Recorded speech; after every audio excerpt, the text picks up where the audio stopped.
Tether is a company. They manage and sell the largest stablecoin in the market. So I don't know what the total market cap of Tether is right now. We'll look at it.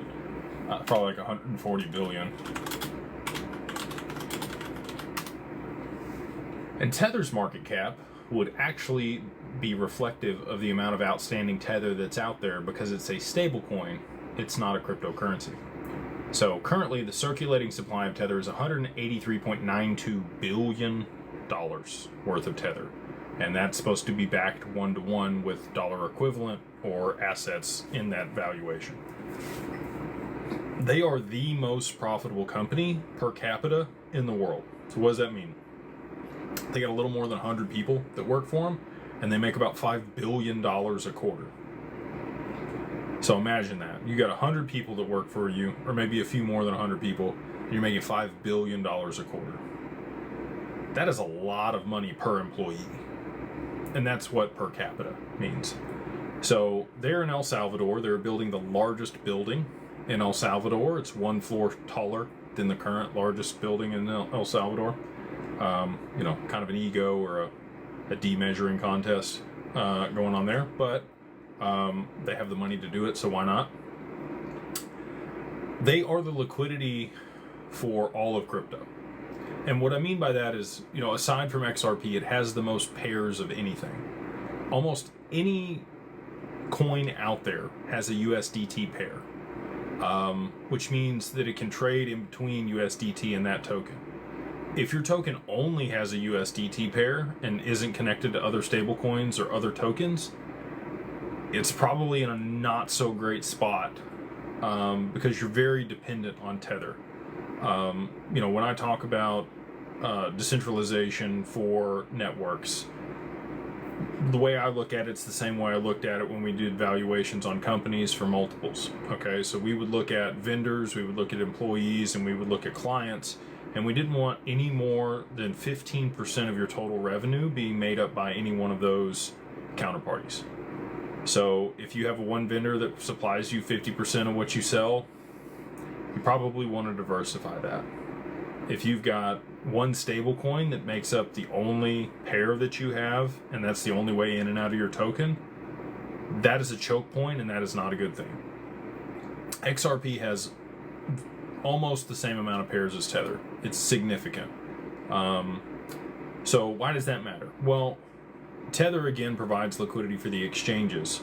If you go to buy, outside of just dollars direct, let's say you wanted to do a $1 billion trade in Bitcoin. I don't know that anybody would even do the $1 billion trade in dollars. They would probably have to do it in Tether. And they would probably have to do a TWAP or VWAP into the market over a period of time. So the larger trades, like if you were to go buy XRP in USDC, you might be able to get some trades that were $5,000, $10,000, $15,000. But any more than that, it's going to be multiple trades stacked on top of one another for you to be able to fill an order of 100 grand or 250,000. That's child's play for Tether. Tether can move $250,000, $1 million, $2 million, $10 million, $20 million in and out of other cryptos very easily. So why does that matter though? Well, for the exchanges, again, they're doing larger trades. They're moving volume. They've got to buy and sell. They've got to, rebalance. They've got to do a lot of things. And if Tether were disrupted and it was no longer available to be traded through, that would disintermediate pretty much all of the exchange's ability to access liquidity. The only way that they would really be able to circumvent that or help themselves would be to take all the XRP off the market and start using that. And what that would do, it would cause a supply shock of XRP. You would look at the Shane Ellis theory. If you haven't ever Googled Shane Ellis theory, I would go check it out. He talks about a $500 XRP just based on Bitfinex volume alone if Tether were to be disintermediated or have some issues.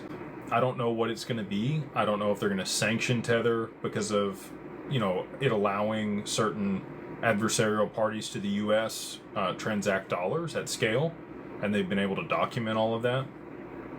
Or if there's something on the balance sheet of Tether that will have issues during the reverse carry trade, and that's what will cause it to depeg.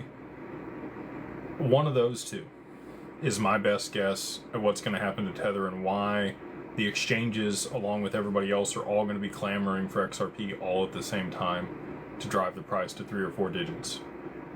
That's my thesis. Again, take it with a grain of salt. This is, I've been in this asset class 6 years at this point.